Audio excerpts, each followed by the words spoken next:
বন্ধুরা, আজকে রান্না করে নিয়েছি মাছের ডিমের আলু বেগুন দিয়ে ভাজা। কি কি দিয়ে রেসিপিটা রান্না করে নিয়েছি পুরো ভিডিওটা দেখে নেবে। মাছের ডিম নিয়ে নিলাম, ডিমটা ধুয়ে নিয়েছি। মাছের ডিম ভাজা করার জন্য বেগুন, পেঁয়াজ, কাঁচা লঙ্কা নিয়ে নিলাম, সবগুলি কেটে নেব। বেগুনগুলি কেটে নিয়েছি, এরকম টুকরো করে কেটে নিয়েছি। বেগুনটা ধুয়ে হলুদ মেখে রাখবো। হলুদটা দিয়ে দিচ্ছি। হলুদটা মেখে রেখেছি কারণ বেগুনটা কালো হয়ে যাবে, হলুদটা দিলে বেগুনটা কালো হবে না। পেঁয়াজ আর কাঁচা লঙ্কাটা কুচি করে কেটে নিয়েছি। কড়াইটা বসিয়ে দিয়েছি, কড়াইয়ের মধ্যে সরিষার তেল দিয়ে দিচ্ছি। তেলটা ভালো করে গরম হয়ে গেলে প্রথমে বেগুনটা ভেজে নেব। বেগুনগুলি আরেকবার ধুয়ে নিয়েছি। তেলটা গরম হয়ে গেছে, বেগুনগুলি দিয়ে দিচ্ছি।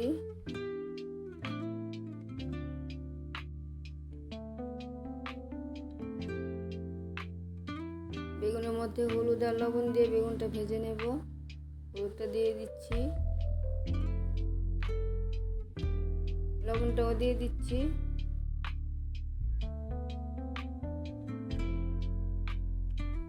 বেগুনটা ভালো করে ভেজে নেব। বেগুনটা ভাজা হতে হতে দুইটা আলু কেটে নিয়েছি, আলুটা ধুয়ে নিয়েছি, এরকম পাতলা কেটে নিয়েছি। বেগুনটাও ভাজা হয়ে গেছে, নামিয়ে নেব। এই তেলটার মধ্যে সামান্য সরিষার তেল দিয়ে দিলাম।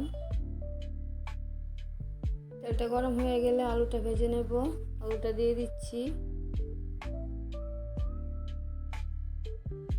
আলুর মধ্যে লবণটা দিয়ে দিচ্ছি, হলুদটাও দিয়ে দিচ্ছি। আলুটা ভালো করে ভেজে নেব।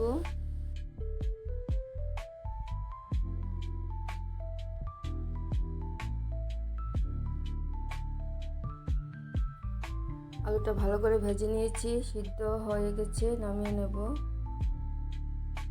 কড়াইয়ের মধ্যে আবার সরিষার তেল দিয়ে দিচ্ছি। তেলটা গরম হয়ে গেলে কুচি করে রাখা পেঁয়াজটা দিয়ে দেব। পেঁয়াজটা দিয়ে দিলাম।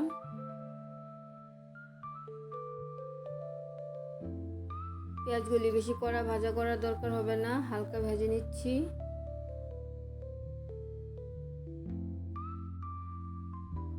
কুচি করে রাখা কাঁচা লঙ্কাটাও দিয়ে দিলাম। পেঁয়াজ আর কাঁচা লঙ্কাটা হালকা ভেজে নিয়ে মশলা দিয়ে দেব। জিরে গুঁড়ো, ধনে গুঁড়ো, গোলমরিচের গুঁড়ো, কাশ্মীরি লাল লঙ্কার গুঁড়ো, শুকনো মশলাটা দিয়ে দিলাম। গ্যাসের আঁচটা একদম কমিয়ে রেখে মশলাগুলি দিয়ে দিলাম, একটু নাড়িয়ে চাড়িয়ে দিচ্ছি। লবণ আর হলুদটাও দিয়ে দিলাম।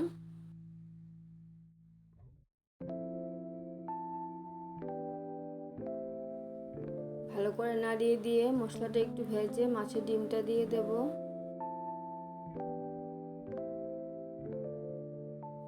মাছের ডিমটা পেঁয়াজ আর মশলার সাথে নাড়িয়ে চাড়িয়ে দিয়ে চাশনি দিয়ে ভেঙে গুঁড়ো করে দেব।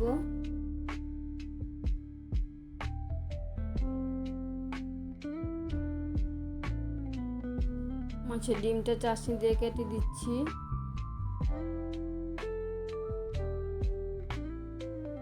চাশনি দিয়ে কেটে দিয়ে মাছের ডিমটা ভালো করে নাড়িয়ে চাড়িয়ে ভেজে নিচ্ছি।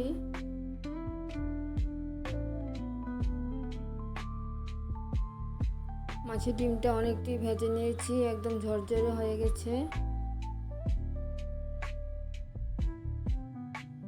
ভেজে রাখা আলু বেগুনটা মাছের ডিমের মধ্যে মিশিয়ে নেব, দিয়ে দিলাম। সব কিছু একসাথে ভালো করে নাড়িয়ে চাড়িয়ে দিয়ে মিশিয়ে নিচ্ছি।